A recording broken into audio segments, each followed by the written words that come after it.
Hello, in this tutorial video I will be showing you how to interpret your set task report.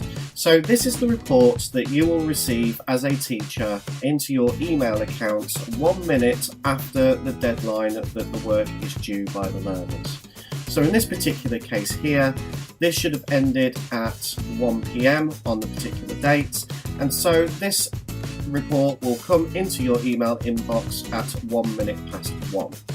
This will detail for you the activities that you set for your particular students. It will also detail for you which subject you took the work from, the start, date and time, and the end date and time at the top here. Below that, you'll then see further information based on each activity that you set for your students. So this block here will detail for you the one activity and the success rates for those particular students in that one, and the block down here is for the second activity. So in this particular case, I've set 2 activities for these students. You'll be able to see the students' names, you'll be able to see their percentage that they acquired on their first attempt at the activity. If they did more than 1 attempt at the activity, you'll also see the last attempt score and also the total number of attempts for each activity as well. So just like the online set task report, which is updated in real time up to a week after the deadline, so this will be updated up until a week after this particular date, you will be able to see, hopefully, that if they did do multiple attempts, last attempt should be better than first attempt. So you are then able to demonstrate progress being made by these students through this report. You also get other additional information in this report as well. So you also get the average score for the group.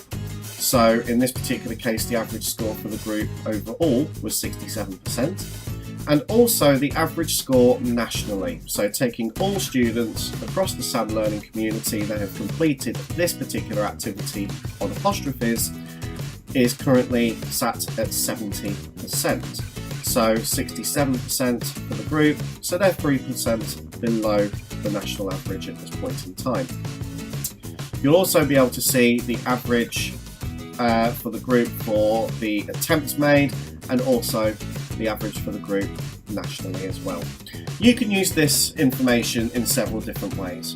So if you'd set a task that was within the lesson time that you wanted to use as a plenary, you would then be able to pull this report 1 minute after the students have left your lesson to help you plan for your next lesson with those students.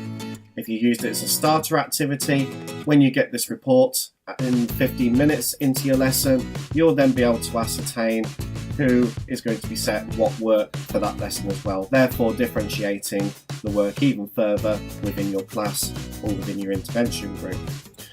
So in realistic terms, you can also use this as well as a flipped learning tool. So before actually teaching the concept to the students, you might want to set them some work on, in this case, apostrophes. And before you start the teaching, have this finish 15 minutes before the lesson, so then you can see as they come into the lesson where they are with their knowledge with that particular concept.